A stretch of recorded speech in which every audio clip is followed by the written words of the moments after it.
তেতিয়াই মোৰ মাতবোল নোহোৱা হৈ যায়। এনে মই বেলেগত বহুত কথা কৈ থাকোঁ, কলেজতো মোক লেকচাৰ দিব দিলে মই কৈয়ে থাকোঁ, ষ্টুডেণ্টে হয়তো ব'ৰে হৈ যায়।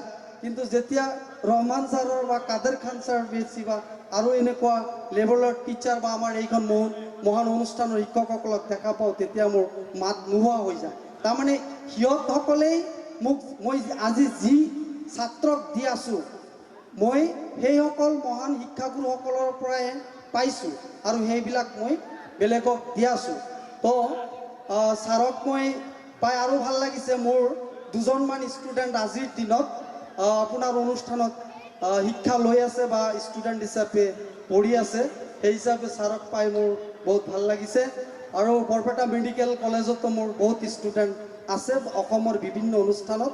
সেয়ে মই কৈছোঁ প্ৰথমতেই যে এমটিভেচেল চাউণ্ড মাছ মই নিজে বিশেষ একো কৰিব নোৱাৰিলেও মই কিন্তু মোৰ হাতৰ পৰশত বা মই শিকোৱা বহুত ছাত্ৰ ভাল ছাত্ৰ ওলাই গৈছে বা মই আজিৰ দিনতো মই এখন প্ৰাইভেট কলেজৰ লগত জড়িত হৈ শিক্ষাৰ লগত জড়িত হৈ আছোঁ।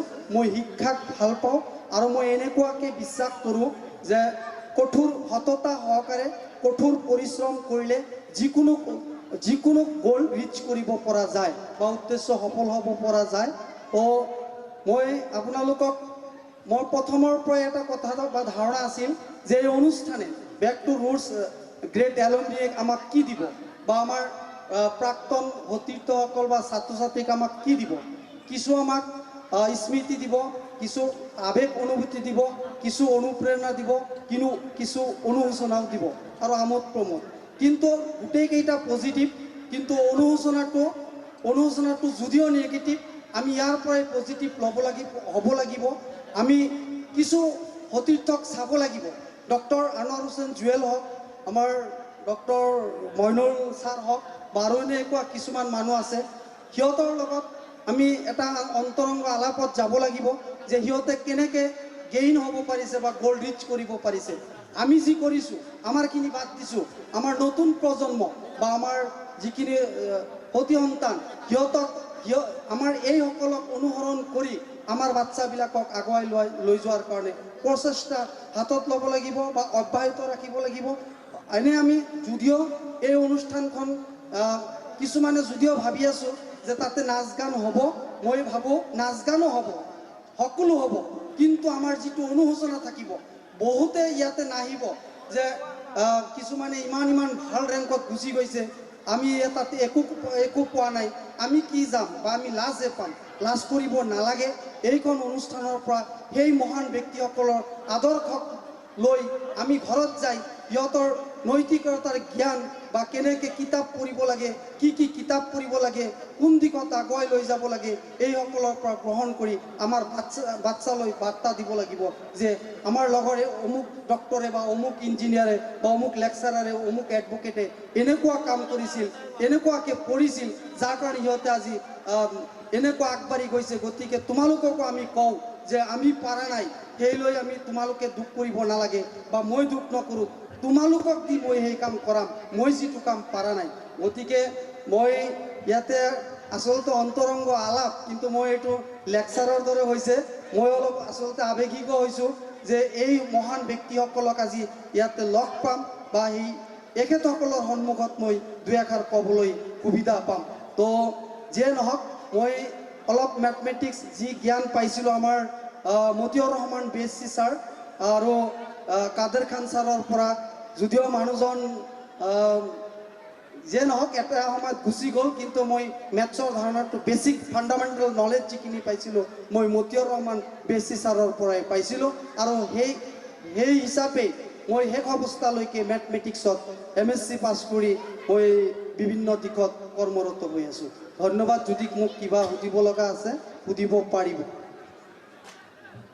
আপোনাক যথেষ্ট ধন্যবাদ জ্ঞাপন কৰিছোঁ যে আপুনি যে কৈছে যে আপোনাৰ হাতৰ পৰশত বহুত ডক্টৰ ওলাই গ'ল। এইখিনি শুনি আমি গৌৰৱ অনুভৱ কৰিছোঁ আপোনাক লৈ। যিয়ে নহওক, এতিয়া আপুনি একেৰাহে কেইবাটাও কাম কৰি আছে, টিচাৰ, আকৌ চৰকাৰী চাকৰি, আকৌ আপুনি প্ৰাইভেট কলেজ চলাই আছে, গতিকে আপুনি ইমানখিনি কাম একেলগে কেনেকৈ কৰিব পাৰিছে সেই সম্পৰ্কে আপুনি চমুকৈ কওক। ঠিক আছে, ধন্যবাদ। তো মই এনে সাধাৰণতে স্কুল বহে 9টাত, কিন্তু কেৱল মোৰ বাবেই Barpeta saint treasures English medium school class 10 to 7:30 বহে। মই এডভান্স মেথছ শিকাব লাগে, যাৰ কাৰণে মই তাতে 1 ঘণ্টা ক্লাছ কৰি মই আকৌ মোৰ কলেজত এটা ক্লাছ লওঁ। ক্লাছ লৈ কিনি আহি মই ঘৰত আহি কিবা খাই আকৌ মই চৰকাৰী চাকৰি লৈ যাওঁ। মই এনেকুৱাও নহয় যে মই চৰকাৰক ফাঁকি দি আছোঁ। মই ইভেন কৰোণাৰ সময়ত বৰপেটা জিলাত কৰোণাৰ কৰ্মী হিচাপে মোৰ 5 জনৰ ভিতৰত মোৰ নামটো অন্তৰ্ভুক্ত হৈছিল যে মই ভাল ছাৰ্ভিচ দিছোঁ। ধন্যবাদ আপোনাক। আপুনি যথেষ্ট হাৰ্ডৱৰ্ক কৰিব পাৰে, তাৰ কাৰণে আমি আগলৈ যাতে আপুনি আৰু হাৰ্ডৱৰ্ক কৰিব পাৰে সেইটো আমি কামনা কৰিছোঁ। ধন্যবাদ আপোনাক। হেল্ল', মই নাছিৰুদ্দিন আহমেদ। তো ঘৰ ইয়াতে গ্ৰামীণ বেংৰা গাঁৱতে মোৰ অৰিজিনেল ঘৰ। আপোনালোকৰ বেছিভাগে হয়তো মোক চিনি নাপায়। মই 1977-ত বামুণৰা হাইস্কুলৰ পৰা, তেতিয়া হাইস্কুল আছিল, তেতিয়া মই 1977-ত মই মেট্ৰিক পাছ কৰিছোঁ। ইয়াৰ পিছত মই পাঠশালা বজালী কলেজত মই এডমিশ্যন ল'লোঁ। তাৰ পৰা মই তেতিয়া প্ৰি ইউনিভাৰ্চিটি ছায়েন্স আছিল, 79ত প্ৰি ইউনিভাৰ্চিটি ছায়েন্স পাছ কৰি পেলাই গুৱাহাটীৰ অসম ইঞ্জিনিয়াৰিং ইনষ্টিটিউটৰ পৰা চিভিল ইঞ্জিনিয়াৰ ডিপ্ল'মা কৰিছোঁ। তাৰ পৰা চিভিল ইঞ্জিনিয়াৰিং ডিপ্ল'মা পাছ কৰি উঠিয়ে মই বিভিন্ন বিভাগত চাকৰিত সোমাইছোঁ। প্ৰথমতে মই গুৱাহাটী মিউনিচিপেল কৰ্প'ৰেশ্যনত চাকৰি কৰিছোঁ। তাৰপিছত আমাৰ মন্দিৰত আহি পেলাই কিছুদিন মই DRDAত চাকৰি কৰিছোঁ। তাৰপিছত মই সৰ্বগত মই কাম কৰিছোঁ। ইয়াৰ পিছত মাইনৰ ইৰিগেশ্যনত মই ডিব্ৰুগড়ত চাকৰি কৰিছোঁ। ডিব্ৰুগড়ত মই 2 বছৰ চাকৰি কৰিছোঁ। তাৰপিছত মই মাইনৰ ইৰিগেশ্যন চাকৰি বাদ দিলোঁ। বাদ দি পেলাই মই APSC থ্ৰু দি পেলাই PWD ৰোডছত চাকৰি পালোঁ। আৰু PWD ৰোডছতে মই লাষ্ট 2021 মাৰ্চলৈকে মই চাকৰি কৰিলোঁ, ৰিটায়াৰ কৰিলোঁ। তাৰপিছত এইখিনি সময়তে মই কাৰ্বি আংলঙত মই 4 বছৰ চাকৰি কৰিছোঁ, ডিফুত 4 বছৰ তাতে PWD কাম কৰিছোঁ। তাৰ পৰা মই 1995 চনত মই হেৰিত আহিছোঁ, বৰপেটাত আহিছোঁ। বৰপেটাত আহি কলগাছিয়া ছেকশ্যনত চাকৰি কৰিছিলোঁ। তাতে শাখা বিষয়া হিচাপে চাকৰি কৰিছোঁ মই 6 বছৰমান কৰিছোঁ। তাৰ পৰা মোৰ ট্ৰেন্সফাৰ হ'ল বঙাইগাঁৱত মানে 2001 চনৰ পৰা একদম এতিয়ালৈকে বঙাইগাঁৱতে যদিও আছোঁ, মাজতে মোৰ 2 বছৰমান উল্টা-পুল্টা ট্ৰেন্সফাৰ হৈছিলে। এবাৰ হৈছিল ধুবুৰীত, তাৰ পৰা আহিলোঁ আকৌ বঙাইগাঁৱত, আকৌ হ'ল মোৰ মঙলদৈ, আকৌ আহিলোঁ বঙাইগাঁৱত, আকৌ ৰিটায়াৰৰ 1.5 বছৰ আগতে আকৌ মঙলদৈত মোক ট্ৰেন্সফাৰ দি দিলে। আল্টিমেটলি মোৰ 2021 চনৰ মাৰ্চ এণ্ডিঙত মঙলদৈৰ পৰা ৰিটায়াৰমেণ্ট ল'লোঁ। এতিয়া মই ৰিটায়াৰমেণ্টতে আছোঁ। মোৰ এতিয়া মোৰ ঘৰ বাৰী বঙাইগাঁৱতে বনাইছোঁ। মই বঙাইগাঁৱৰ স্থায়ী বাসিন্দা। এইখিনিয়ে মোৰ শিক্ষাগত। মোৰ এটি প্ৰশ্ন, মোৰ মামা হয় সতীৰ্থ, জ্যেষ্ঠ সতীৰ্থ। আপুনি মই পুৰণি দিনৰ কথা মনত কৰি দিছোঁ যে এটা সময়ত আমি যেতিয়া অনাই বনাই ঘূৰিছিলোঁ, তেতিয়া আপুনি আমাৰ এই জনিয়াৰ যি NGO আছে যে আমাৰ কিবা নাম আছিল, তেখেত আব্দুল মালিক, তেখেতৰ আৰ্হি লৈ আপুনি কৈছিল যে তোমালোকে এনেকৈ অনাই বনাই ঘূৰি ফুৰিব নালাগে, আমি কিবা এটা কৰিম। আমাক বহুতখিনি ছাৰ্ভেও কৰাইছিল।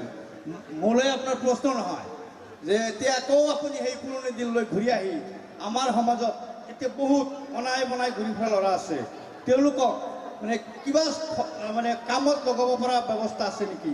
এই বিষয়ে যদি আপুনি তেতিয়া ভাবিছিল, তেতিয়া আপুনি যুৱক আছিল, এতিয়াও আপুনি যুৱক, যিহেতু আপুনি এতিয়া ৰিটায়াৰমেণ্ট লৈছে, যে আমাৰ যিখিনি ছত্ৰভংগ ল'ৰা, আজিকালি ল'ৰাই বেছিভাগে মানে বেলেগ ফালে ধাউতি কৰিছে, মই মঞ্চত নকওঁ, সেইখিনি ল'ৰাক আমি আকৌ সেনেকৈ টানি আনিব পাৰি নেকি? এই বিষয়ে অলপ ক'ব।